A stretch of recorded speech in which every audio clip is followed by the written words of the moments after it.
again, this is Moshe Rabbeinu speaking with the people before they enter the land, and he is trying to really, really emphasize the importance of keeping Hashem's mitzvot when they are about to enter Eretz Israel. This is about to happen, ototo, like a month. So the parasha is called Re'eh as the first word of the parasha. What is the meaning of Re'eh? Re'eh is see. See. Re'eh, אנוכי נותן לפניכם היום ברכה וקללה, את הברכה אשר תשמעו אל מצוות השם אלוקיכם אשר אנוכי מצווה אתכם היום, והקללה, אם לא תשמעו אל מצוות השם אלוקיכם, וסרתם מן הדרך אשר אנוכי מצווה אתכם היום, ללכת אחרי אלוהים אחרים אשר לא ידעתם. So Moshe Rabbeinu is kind of, Rabbi Sachs in one of his articles, he says, Moshe Rabbeinu as a good leader does, is allowing people to see more the general picture. We are very much into details, into mitzvot, into what to do here, what to do there, but he wants to present to them, this is the panorama, this is the picture. This is in general how your life will be when you keep the Torah mitzvot. See, I present before you today a blessing and a curse. I would say the bracha and the klala, the blessing that you hearken to the commandments of Hashem your God that I command you today, and the curse if you don't hearken to the commandments of Hashem your God and you stray from the path that I command you today to follow gods of others that you did not know. Whoever pays attention to the Hebrew, it says, Et habracha asher tishmeu, vehaklala im lo tishmeu. Asher tishmeu, what is asher? No, that's if. Why it doesn't say habracha im tishmeu, vehaklala im tishmeu? You're going to hear it anyway, but et habracha asher tishmeu means that you hear. How, anybody here wants to say something?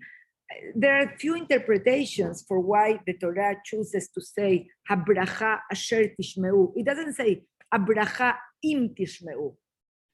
So Moshe, this is an important point. The bracha itself is listening. Just the fact that you are listening to it, that's already bringing you bracha. That's part of the good. You are listening to good things, good guidelines for your life. More than that, Chachamim understand, habracha asher tishmeun, what is the bracha that you are getting? What is the reward that you are getting? Pay attention. Imagine I tell you, כבד את אביך ואת אמך למען יאריכון ימיך. Honor your parents so you'll have long life, right? So the reward is when I honor my parents, I'm going to have long life. Here he's telling us the bracha that you listen to the commandments. So the bracha itself is living a life that is through, about, in the ways of Hashem. That's the bracha. It's not, if you put tefillin, you're going to have bracha. If you do this, you're going to have that. Moshe Rabbeinu is telling us, when you listen to Hashem, when you keep the mitzvot, that type of life that you are choosing for yourself, that's a bracha. What bigger bracha than keeping Shabbat? What bigger bracha than that? Okay, we're going to wait. Than keeping Shabbat. I don't need to be paid for that. The bracha is the mitzvot themselves. Compare a family with Shabbat and a family without Shabbat. Compare the interaction of the children with their parents on a Shabbat table, on a Shabbat night when everybody is in the dinner and everybody is making eye contact and there is a conversation and there is respect for the parents and for the grandparents. And there is the joy of seeing everyone together, sometimes 3-4 generations. Do you need more bracha than that? That's a bracha already. Having the Shabbat in our lives is a bracha. Keeping taharat mishpacha for the relationship between husband and wife. More bracha than that you want? This is giving a very high level of reassurance and guarantee that you are going to have a good relationship, that you are going to keep the passion among yourselves, that you're going to strengthen this bond between the two of you, and your eyes don't have to be looking outside. You're going to be both focused on each other. That's the bracha. You teach your children to say brachot, that when they eat something, they learn that they have to thank Hashem. That's a bracha. You don't need a reward for that because you are already teaching your children to be thankful, grateful, not to take things for granted. So this is when Moshe Rabbeinu is telling, Re'eh anochi noten lachem et habracha, ואת הקללה, את הברכה, אשר תשמעו אל מצוות השם, the bracha, that you listen to מצוות השם אלוקיכם. Moshe Rabbeinu is telling us, pay good attention, listen to the mitzvot of Hashem. That's the bracha of your life. That's the bracha of your life. Every mitzvah, every commandment that Hashem is giving us in the Torah, we're going to see some of it today, is a bracha for you living according to that guideline. The fact that you live lives that have restraint, that put limits in your behavior, that's a bracha. You need to know that not everything is free, that not everything is allowed, like a life that doesn't have direction is not good for us. So this is the first point that we see. I read something interesting by Rabbi Twersky as well, when Rabbi Twersky says, Re'eh anochi noten lifnechem et habracha ve'et haklala. I'm telling you, like imagine I show you here, you have bracha here, you have gold, you have good life, you have health, everything, and you have here cares, bad life. What will you choose? Well, of course, bracha, but don't we ourselves choose very often or sometimes the curse? Imagine I say you choose a life smoking that involves problems in your lungs and involves, coughing, or a life without smoking that you're going to just bring fresh air to your lungs. Choose. Obvious, I want the bracha, but we still have people that smoke. Or choose a life with healthy eating, with exercising, with healthy habits, or a life of eating bad and not exercising and just sitting in front of the TV and eating. What do you choose? Of course, the bracha. What do we choose? Or choose a life where you have self-discipline and you go to sleep at 10 p.m. and you wake up at 9 and you are not focused on other people's lives because you're going to be so happy when you're only focused on your home and on your life. Or choose a life where you are permanently attached to social media, and that doesn't let you go into sleep on time, and that takes away from your focus on your children and your family, and that makes you be all the time focused on other people's lives, and that makes you be jealous and miserable. What do you choose? Of course, the good one. Unfortunately, we don't. Yes. I'm so happy to see you. Baruch Hashem. Baruch Hashem, Dorita. Choosing a life of bracha is harder work.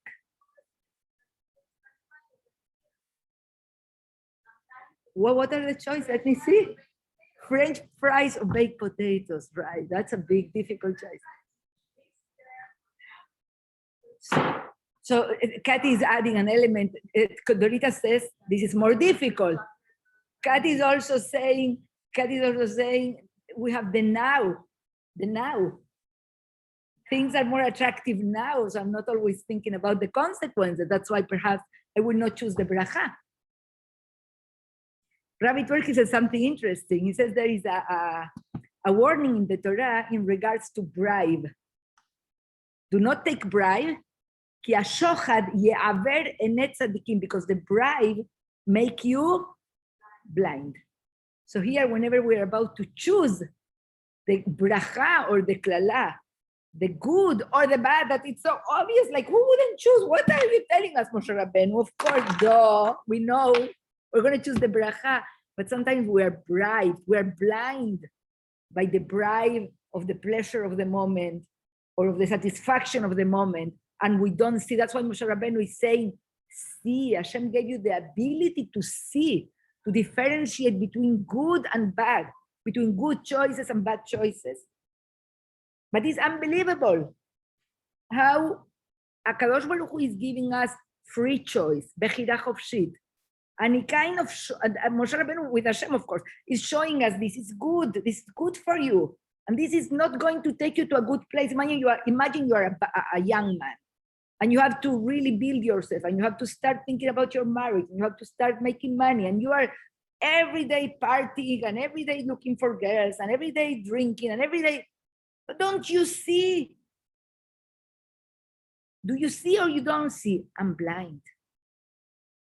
This is a bribe. It's making me see things in a blurry way.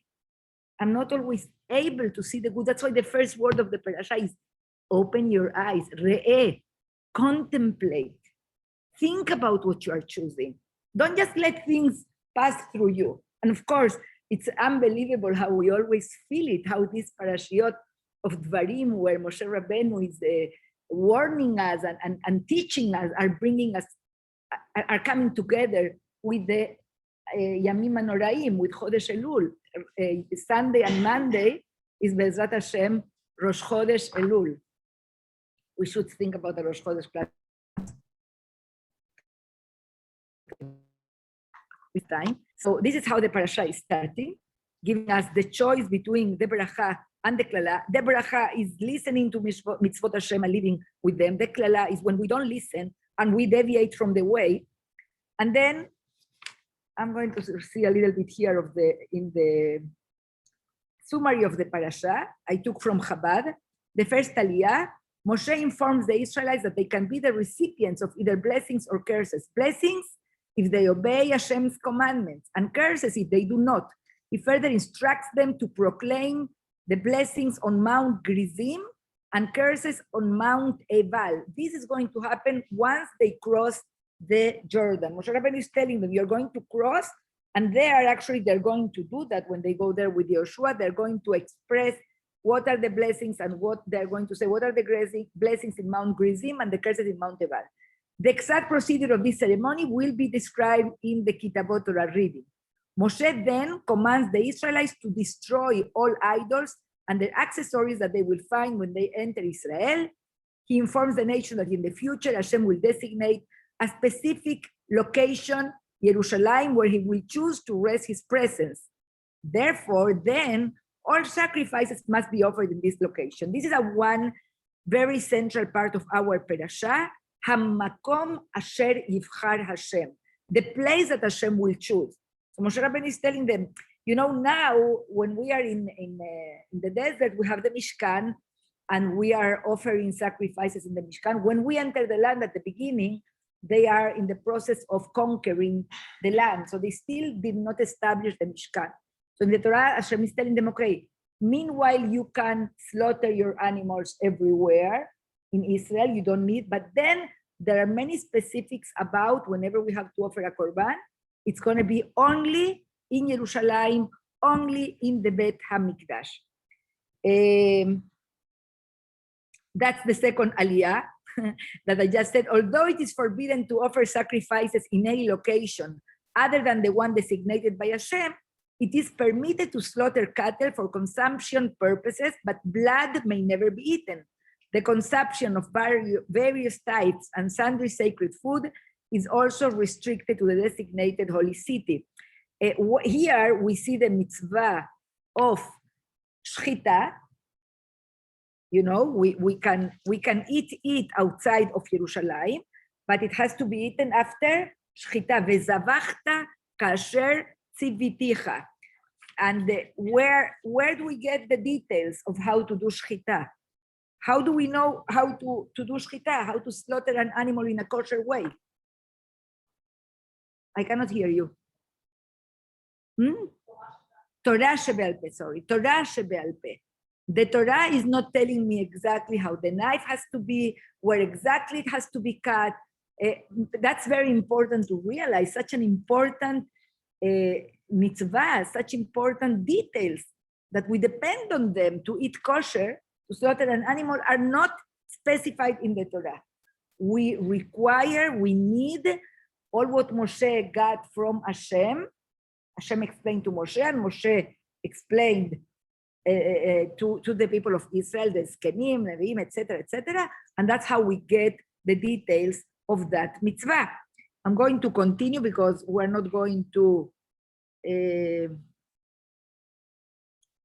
Okay, on the third aliyah, open in your Humashim on page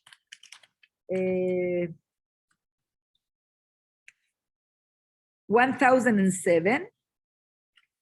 We have, once Moshe Rabbeinu is telling us, once you enter the land, once you enter Eretz Israel, be very careful, because imagine people that came to Israel from Ethiopia, right? They were very, very, what would be the word? They didn't live in such modern world. They were very elemental in their knowledge. I know because I was in Israel then. They had to teach them how to open the faucet in the sink, how to use a toilet, how to cook in a kitchen. They really came from a much, what would be the word? Primitive background. Perhaps, I don't like so much to use the word primitive. Details, perhaps in the values, they were not primitive at all. They were in much higher place. You understand? So I'm not judging or putting them down, but I want us to realize what it means when I come to the big city, to the big place, to this modern and prosperous civilization. I want to be like them. I want to learn like them. I want to dress like them. So Moshe Rabbeinu is warning us, be very careful. Be very careful not to want to be like them. So he's telling us on Aliyah Shlishit, Moshe admonishes the Israelites not to be lured by the heathen abominable practices of the Canaanites and to remain true to the Torah, neither adding to nor subtracting from its law. And then the parasha continues on speaking us about different situations of bad influence. So look on chapter 13, Pasuk 1 on page 1007. The entire word that I command you, that shall you observe to do, you shall not add to it and you shall not subtract from it. Now, if there should stand up in your midst a prophet or a dreamer of a dream, and he will produce to you a sign or a wonder, and the sign of the wonder comes about, abracadabra, let this synagogue become blue, bloom, everything is blue. And he will produce to you a sign or a wonder, and the sign or a wonder comes about, of which he spoke to you, saying, and then it tells you, let us follow gods of others that you did not know, and we shall worship them. Who do we know that did this, that did signs, but then tried to guide us towards different way of Yeshua? Yes? Do not hearken to the words of that prophet or to the dreamer of a dream, for Hashem your God is testing you to know whether you love Hashem your God with all your heart and with all your soul. Hashem your God shall you follow, and him shall you fear. His commandments shall you observe, and to his voice shall you hearken. Him shall you serve, and to him shall you cleave. And that prophet and the dreamer of a dream shall be put to death, for he had spoken perversion against Hashem your God, who takes you out of the land of Egypt, and who redeems you from the house of slavery, to make you stray from the path on which Hashem your God has commanded you to go. And you shall destroy the evil from your midst, which means that Moshe Rabbeinu is creating here some foundations. This is the mitzvot, this is the Torah, this is eternal. It's impossible that will ever come a prophet sent by Hashem to make changes and to tell you follow Avodah Zarah. That will never happen.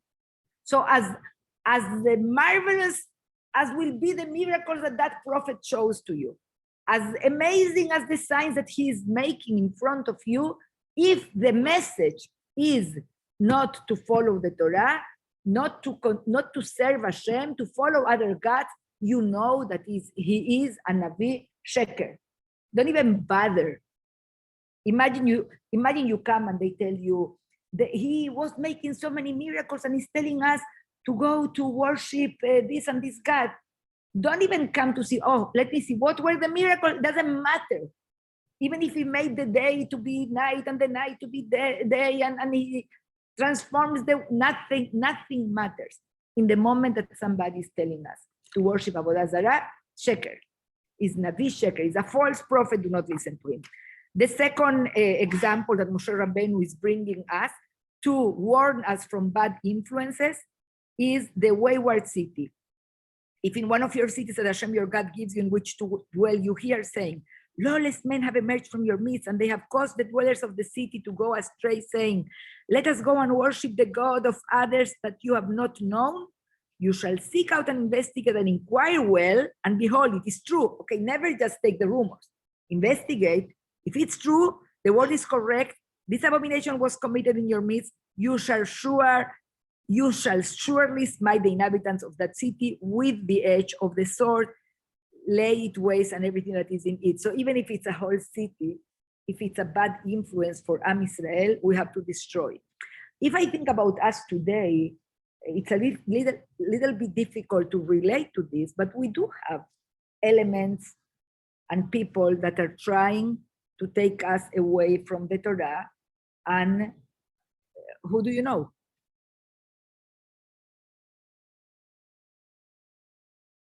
No, I'm not, the Reform are not telling us to do Avodah Zarah. Who is telling us to do Avodah Zarah? More or less. They're not trying to convert us. They're not trying to make us, I don't know, I dare to say that this is a little bit like Jews for Jesus. I didn't check that anywhere, but who today would be a risk and a danger in that sense?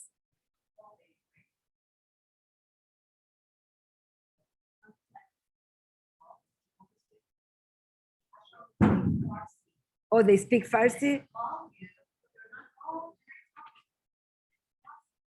They use...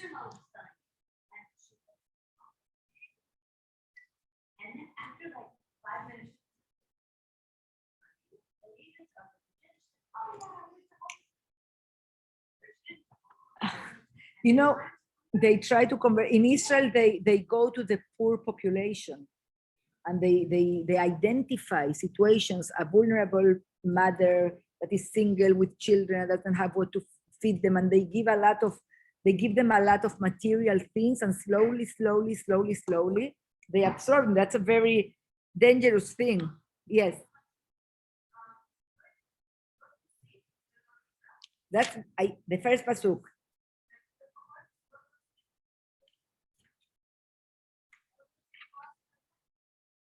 Oh, no. Lo tosif means do not say this is in the Torah.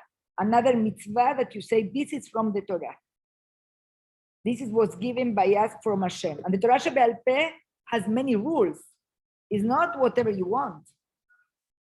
It has many rules. There are rules, the כללים שהתורה נדרשת בהם, תורה מן השמיים, things that Moshe Rabbeinu got by tradition, rules that Chachamim have that they can learn one thing from the other by comparison. It's not whatever you want. It has rules, and this refers mainly, you can afford, I was asking my husband last week, I said, so what is this that some people wear to tefillin? You don't say the Torah tells me to wear to tefillin. You understand? You can say this is a chumbra, or this is from the Rabbanan. It's very important not to say this is from Hashem. Hashem told us to do this.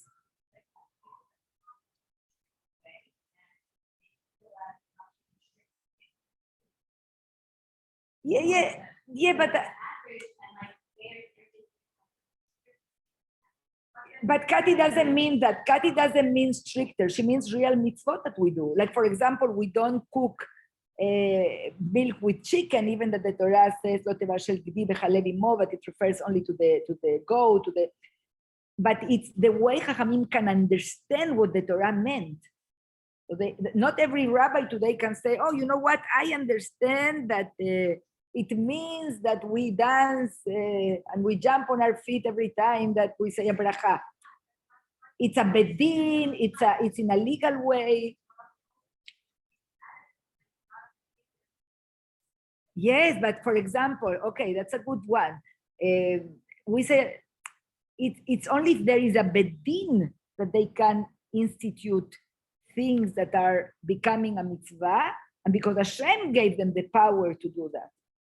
But not every person can say, oh no, you know what, like I want to do Kiddush the 7 days of Pesach, because I think this is the way to honor the Chag. I cannot decide that. There was a bedin, there were rabbis, they even halachot that they instituted that today are not relevant, we cannot move them, we cannot change them until there will be a bedin. But it's very important not to say, this is one of Tariag mitzvot. No, the Tariag mitzvot are coming from the Torah. And whatever is other is rabbinical, and we know it clearly, we still have to do it, but it's not what the Torah is telling us. And you know, why is this coming together? Lo leosif velo ligroa, do not add and do not take away from the Torah. Together, we do not worship Avodah Zarah and not go after Avodah Zarah. What is the connection between the two things? What do they have to do in common?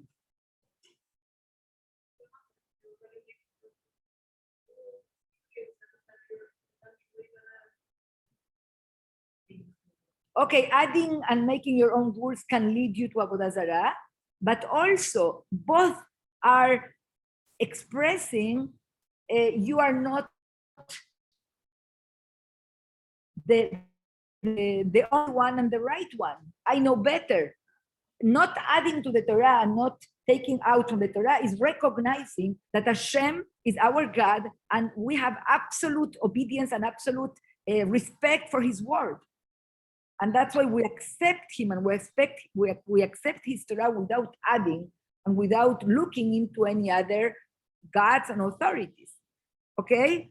What else there is here? The third one.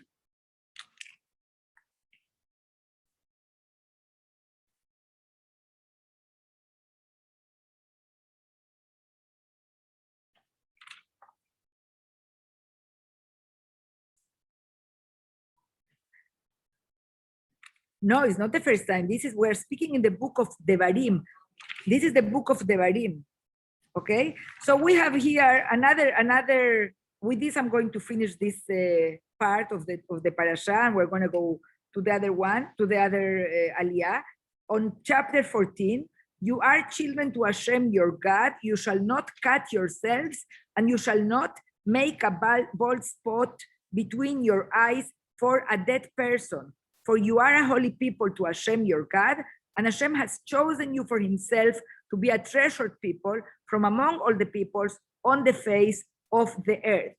So Moshe Rabbeinu is telling us, you cannot cut yourself and make a bald spot between your eyes for a dead person. It was very common that the Goyim and other civilizations, whenever somebody died, they expressed their mourning and their pain by cutting themselves, by making all this, like I cannot live without the person that passed away, so I hurt myself, I cut myself, I make a bald spot. So what is the reason it says here? Banim atem l'Hashem Elokechem. You are children to Hashem, your God. So what does it have to do one thing with the other? Banim atem l'Hashem Elokechem. Hashem gave you what?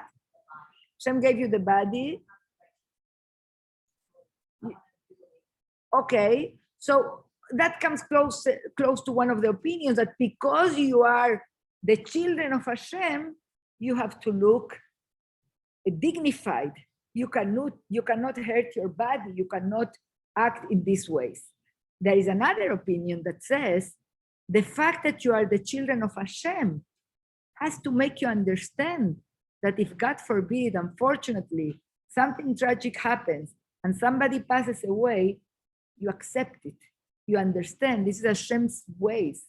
This is how Hashem wanted things to happen. That's what gives us the strength to accept tragedies. You know, sometimes it's always painful, but sometimes it's an elderly grandfather or father or mother, and we are with a lot of pain, but we understand it. So the acceptance is easy. But sometimes whenever it's a young person, an ill person, whatever, how do you live with that?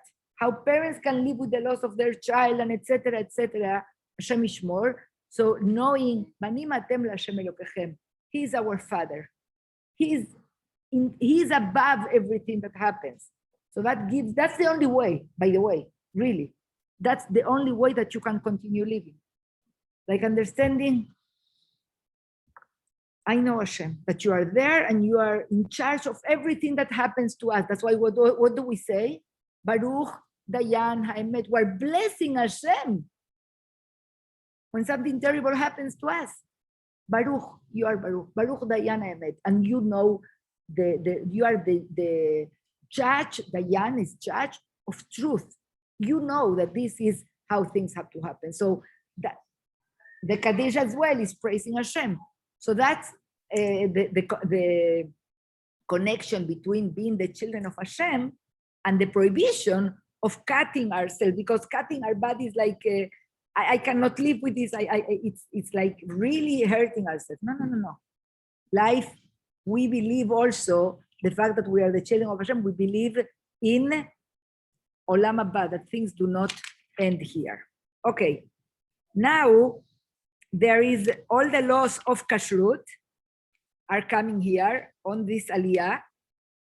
Lo tochal, you shall not eat any abomination. Then the list of the animals that you may eat, right? The ox and goat. Then the animals that you cannot eat. Then the animals in the water. Then everything. I have in this book, Parashat Re'eh, at the end, when he brings the perushim of the animals, so interesting. He says here, one of the animals that we cannot eat is the chasidah. What is the chasidah? How do you say chasidah in English? Stork, right? Stork is the one that in the movie Dumbo brings the babies. Yes, that's the chasidah. Why the Talmud says, Velama nikra shma chasidah? Why is she called chasidah? שעושה חסידות עם חברותיה במזונות. That she does chesed with her friends with food, which means she has food, she gives, let's say there are 20 people here, she's going to give to you and to you and to you because you are part of my group. She does chesed with her friends. So זו הסיבה, הוסיפו בעלי הדרש, לכך שהחסידה הינה עוף טמא, העושה חסד רק עם חברה ולא עם הציבור כולו, טמא הוא.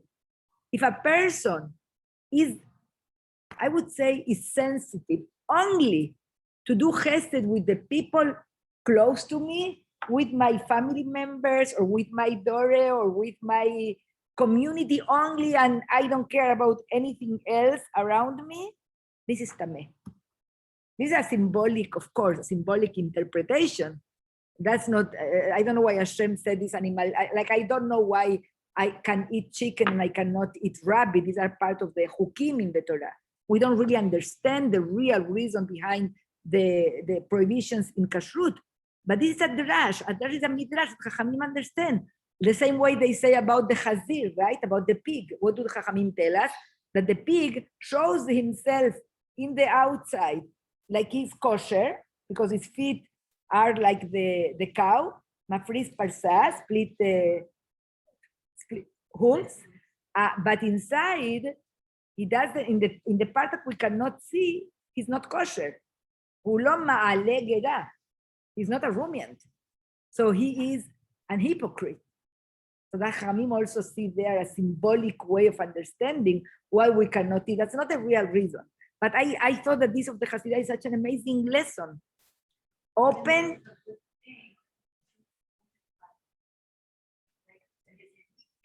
Actually, you know what? The Torah in our parasha hints to that when I'm about to give tzedakah, my poor people are first. The poor people of my city are before the others. But I still need to be able to do good with others. Not like the horse. You know, when you have a horse and you want the horse to go straight, you put on his eyes, how you call them, I don't know, blinders, that he doesn't look to the sides, only ahead of him. Hashem doesn't want that from us. Our eyes are supposed to be able to see in the periphery. And if I have a group of people here, or if I'm in Kenisa and there is a new person, and I don't know the person, I'm still supposed to smile at that person and welcome and ask, hey, from where are you? And get interested for others, especially if they belong to Am Israel. I just thought it's a beautiful symbolic explanation. And then there is another one that for this is for all of us to feel a little bit guilty. It's about the Pasuk Yud Gimel, the Re'eh. Let's see what is the translation. Pasuk Yud Gimel, Harra'a ve'aya ve'adaya lemina. These are animals that we cannot eat. What is the Ra'a? It doesn't translate here. Anybody know what is the Ra'a? Okay, the Ra'a, the Aya, the Daya, according to its kind. It says here, Lama kara, Lama nikra shema Ra'a. Why is she called Ra'a? Because she ro'a beyoter. We spoke at the beginning of the parasha about re'eh, to see. So the Midrash says because she sees beyond a lot. What does she see? Omedet bebavel vero'a nevela be'eretz Israel. This animal seems to be able to see from far away where she can get her prey to eat. So she's standing in Bavel, and she can see the dead animal in Eretz Israel very far. A nevela is an animal that is either wounded or dead. So it's very easy to come and eat it. So so the Midrash, our rabbis, find a connection with us. What do they say? The fact that she sees very well afar, that she is in Babel and sees in Eretz Israel, of course this is tameh. Of course this is bad, our rabbis say. If we are in Babel, outside of Eretz Israel, don't see the nevela of Israel. Don't have that vision that helps you to see what is bad in Eretz Israel, kind of telling us you don't have the right. You are not there. Retzoncha le'atif musar, you want to give musar to Eretz Israel? You want to speak politics about Israel? You want to criticize the way they act in their internal policies? Good ba'aretz. Go and live in Eretz Israel. Ulam la'amod beBavel, but to stand in Bavel, umisham lirot et likuyei haaretz, and from here, from New York, to speak about what is wrong in Israel, this is tum'ah. This is wrong. These were two cute things that I enjoyed, and so I wanted to share with you. Now, because the parasha, of course, is impossible to pass through it, the whole parasha, on the 5th aliyah and on the 6th aliyah, we're going to have, by the way, while I'm talking, you're more than welcome to read the psukim and see what we are speaking about. So after, I'm reading here the summary. After giving 1/10 of one's crops to the Levite, 1/10 of the remainder, the second tithe, is to be taken and eaten within the confines of Jerusalem. Provision is made here for people who live far away from Jerusalem, for whom it would be unfeasible to transport so much produce. Instead, they may exchange the produce for money, which is then taken to Jerusalem and spent on food. There is a 3-year tithing cycle. After the conclusion of each cycle, we are commanded to purge our homes of any overdue tithes, give them to their intended recipients, and recite a brief prayer. So what is this aliyah about? In this aliyah, we get an explanation of how we have to do ma'asrot. What is ma'asrot? Ma'asrot is tithes. So again, the Israeli society was an agricultural society. So imagine I planted and then I have my fruits here. I'm taking an apple and about to eat it. Eps, you cannot eat it yet. You have to give maaser. It actually affects the kashrut of my fruits, of my crops. If you go to Israel, to a kibbutz, to a moshav, or if you go to buy fruits, let's say in the highways, sometimes you see they sell avatichim, they sell this. You want to eat, you have to pay attention. Did they perform the mitzvot of the Torah properly? Did they give the masrot? Most supermarkets and stores in Israel, the Rabbanut is already taking care of it. So they already did the maser, they already separated, and that's how it's kosher to eat it. Today is the Rabbanan, okay? It's not, we don't have the Bet HaMikdash. When we have the Bet HaMikdash, it's the Oraita. So it's the Rabbanan, but it's still important to do it. So how are the Masot? We have Maser Rishon that is given to the Kohanim, that they are not here. Trumat Maser to the Kohen, Maser Rishon to the Levi, and then we have Maser Sheni and Maser Ani. What is Maser Sheni? Maser Sheni, we had, let's say I am the farmer, I have to take part of my fruits, I think it was a 10th, and take it to Yerushalayim and eat it there. Now the Torah is telling me if it's too much for you, if it's too far away and it's very heavy to carry with you all these tons of potatoes or all this, and it's very difficult for you to eat all of that, what can you do? You can sell it, that part, and that money come to Yerushalayim and spend it in Yerushalayim. And eat it in Yerushalayim. So let's think together. Why? What is the reason for that mitzvah? What could be good on that? Like, I'm not giving anybody anything, it's for me. I'm eating it. Economy of Yerushalayim, interesting. Appreciating what you get from Hashem, but okay, let me make a party at home.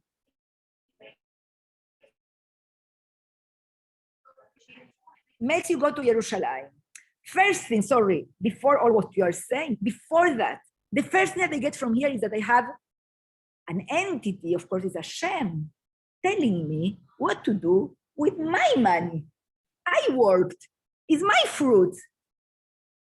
It's the result of my hard work. Why do you want to tell me what to do? I don't want to go to Yerushalayim. I want to celebrate in Kesaria. I want to go to Tel Aviv. I want to go disco. The Torah is telling us, Hashem is telling us, I want you to take part of it and enjoy it in Yerushalayim. And I tell you, and because Hashem is telling me what to do, I actually awake my awareness that everything that I have is from Hashem. That's number one. Everything that I have is from Hashem. It's not kochi ve'otzem yadi asali dachai ladeh. It's not my strength and my talents and my ability to be an amazing farmer that gave me this bracha. Hashem gave me the bracha. So that's fair thing. Thank you, Hashem. Of course, you can tell me what to do. You gave me all this bracha. First one. Second, we have to go to Yerushalayim. What does it mean? What is Yerushalayim? It's the spiritual center. Imagine I live in Tel Aviv. Imagine I live, I don't know where, and there is not so much spirituality around me. I know that I have to go to Yerushalayim. And if I could, and if wanted to do it the right way, I would go with my family. I would go with my children. I would take them to see the Kohanim. I would take them to see the Bet HaMikdash. I would sit and study Torah with them. I would have already all my halachot, all my questions on halacha. I had them with me written in my notebook, and I would come to Yerushalayim. We will ask there when we go there.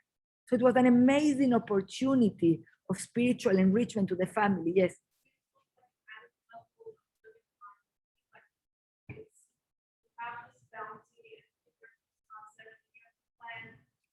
When am I going to go? How am I going to go?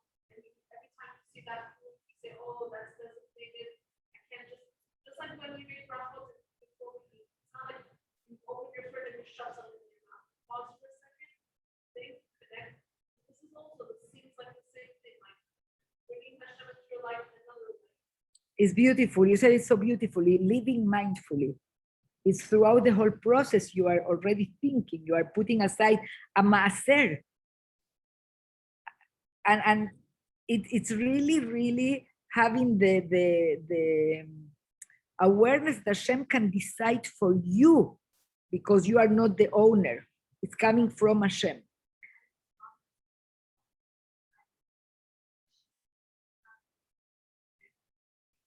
I wish we could do that today, but you know what? That there are people that they're already doing something like that. For example, in the community, we have group of men that they would go once a year to Jerusalem and really stop their business and everything and sit to study Torah. Or perhaps we have to ask ourselves, when I go, I remember, I was a little bit disappointed. I was speaking with somebody that they were having some troubles, and I recommended, you know what? Choose Israel for your vacation. They were going to go somewhere else. Choose Israel, not only Israel, choose Jerusalem. Not only Jerusalem, go near the Kotel, be around that area. Try to go to Shiurim, try to get a little bit inspired by the people around. Nah, we don't like so much. So you can make some choices. Where do I choose to go when I go to Israel? Well, I don't say stay all the time there, but spend a big amount of time around. It's not the same Jerusalem that when we have the Bet HaMikdash, but for sure it's different being in Jerusalem than being in Tel Aviv. A Shabbat next to the Kotel is not a Shabbat next to the, I don't know, to the Yarkon. It's a different experience. So allow yourself, like we don't have the Bet HaMikdash, we don't have this mitzvot, but we have the ideas behind them, and we can try to emulate them. The next mitzvah, the next maaser that the Torah reminds here is maaser ani. What is maaser ani? Maaser ani is on pasuk kafchet 28, מקצה 3 שנים, תוציא את כל מעשר תבואתך, והשנה היא והנחת לזרח. So it's like this. First year, when I say first year, second year, third year, fourth, 5, 6, 7, it's according to the Shemitah, right? Shemitah is every 7th year. So let's say I had Shemitah. By the way, next year is Shanat Shemitah in Israel. So I have Shemitah. Then the year after Shemitah and the second year after Shemitah are Maaser Sheni. I have to go to Shalim. Third year is Maaser Ani. I have to give this 10 to the poor. Fourth 5 again Ani. 6 Maaser Sheni. Ani. Fourth 5 Sheni. Fifth Ani. Yes, and 6 Ani and 7 Shemitah. So again, every 3 years is Maaser Ani. Now here is like the demand is even bigger. I don't even go to eat it myself. I have to give it to others. So that really brings me to a higher level of giving to the person that needs it. And then another mitzvah that comes in our parasha is Shmitat Ksafim. It's a very difficult mitzvah to perform. And actually our rabbis, Hillel HaZaken, had to do like a loophole. What is the mitzvah? It says like this: whenever Shemitah arrives, every debt that people had with each other was canceled. It's giving an opportunity for people to start from zero. The Torah, Hashem did not want the indigent, the person that is poor, to drown in his debts. He wanted to give us the opportunity to start. Okay, you owe so much money. Here, Shemitah, start from zero. Start a new life. The Torah didn't want society to be divided between the poor and the rich. Those that never have and are going down and down, those that have it all and have more and more. So, but it became a little bit difficult because the Torah herself is warning us. Be careful that when Shnat Shemitah is coming, imagine somebody comes to ask me, please, I need $10,000. We have so many medical bills. Can you please lend me? And in my head, I say, okay, I have the $10,000. And next year is Shemitah. If I give $10,000, I'm not seeing those $10,000 again. Still, the Torah is warning us. Who can find the pasuk for me? Where the Torah is warning us.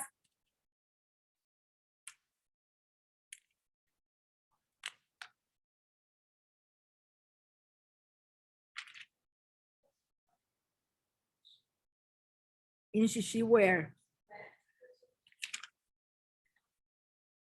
Okay, this is telling us on Shishi, okay, page 1015, here we have the mitzvah. At the end of 7 years, you shall institute a remission. This is the matter of the remission. Every creditor shall remit his authority over what he has lent to his fellow.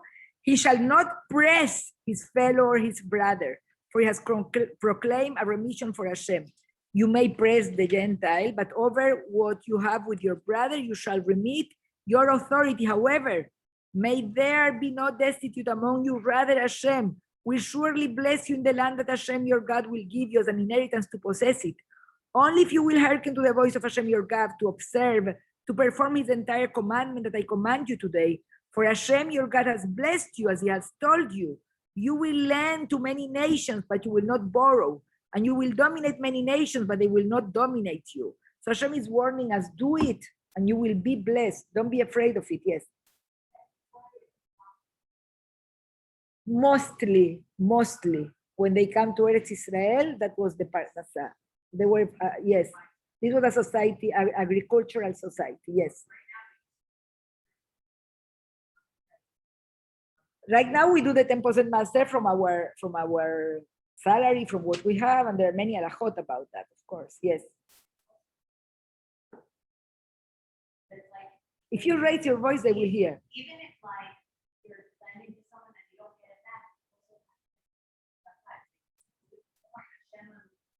it back, Hashem is taking care of you. Hashem is exactly, is absolute, I say, totally betting on Hashem, on your emunah, that you're going to be blessed as an individual, as a nation. Anybody else? Yes. I think so, from Rosh Hashanah.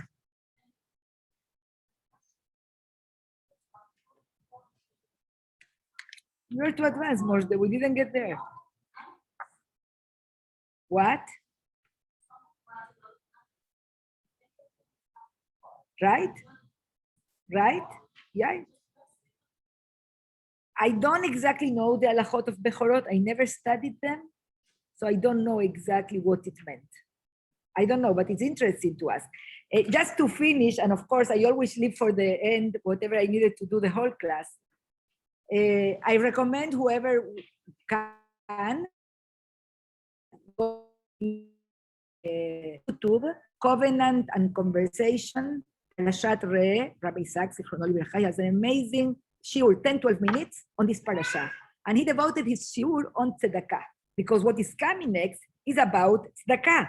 Look, the Pasuk Zayin, if there shall be a destitute person among you, any of your brethren in any of your cities, in your land that Hashem your God gives you, you shall not harden your heart or close your hand against your destitute brother. Rather, you shall open your hand to him. You shall lend him his requirement, whatever is lacking to him.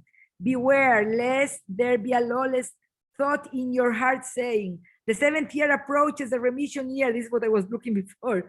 And you will look malevolently upon your destitute brother and refuse to give him. Then he may appeal against you to Hashem, and it will be a sin upon you. You shall surely give him, and let your heart not feel bad when you give him. For in return for this matter, Hashem your God will bless you in all your deeds and in your every undertaking.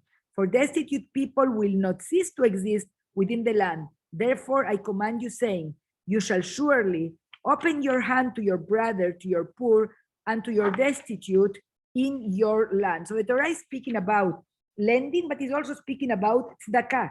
And to give tzedakah, Rabbi Isaac was saying in his shiur, is not so much about how much you give. It's important how much you give, but the mitzvah of tzedakah involves more than how much. Take away the much and leave the how. How you do that. And he brought 3 stories. I'm going to say them fast. Rabbi Abba used to put money inside a scarf, like a handkerchief, and put it in his back and leave the bag open. So people knew that, and whenever they needed tzedakah, they knew that they can come and take from his back. Like he would walk around, and he had money there for people to take. Then he said about Rabbi Marukba, what would he do? There was a poor man. He would come with 4 coins, throw them at the door of his house, and disappear. And one time he was coming late from the Beit Midrash, so his wife was walking with him, and he was coming to put the coins in the poor person, and that person decided, I want to see who leaves me money all the time. And when he opened the door to see, he sees Marukba with his wife both running away, so he doesn't find who they are. And the third story that he brought, it was about Rabbi Yonah, that when he found out that there was in their community a very wealthy man, unfortunately we've seen that happening a lot in the last years, a very wealthy man that lost all his money. So what did he do? He came to him, Rabbi Yonan, he said, listen, I got notice that you have a relative that left an inheritance, and then that inheritance is going to get to you soon. So meanwhile, if you want, I can lend you some money. And he gave him, let's say, $5,000 for you to manage, etc. And then after a while, he told him it wasn't true, but you don't need to return me my money. Just keep it for yourself. So what do these stories have in common? What do they have in common, these three stories? Setter, the sensitivity towards the person that is in need, because the person that is in need is also going through some level of shame. So we are very careful, because for us, the meaning of tzedakah is not giving charity. It's not charity. Listen, Hashem sometimes make things in order for us to learn to open our heart. It's more for me than for the person that is receiving. Because by me helping, by me giving, I am becoming more compassionate. Ma'u rachum, afatar rachum. That's what Hashem wants from us. Yes.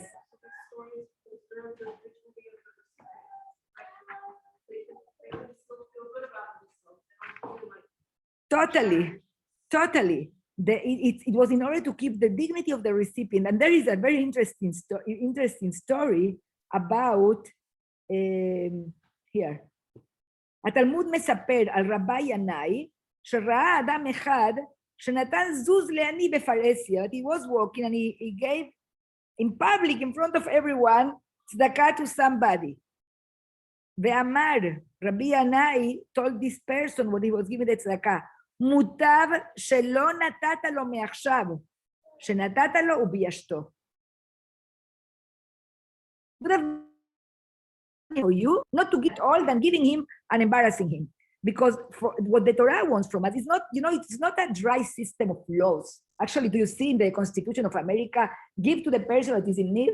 No, we just need to be careful not to steal, not to take whatever doesn't belong to us. But the Torah is not only in order to create justice, is in order to build us, to make us better people. This is Kedoshim Tiyu Ki Kadosh Ani.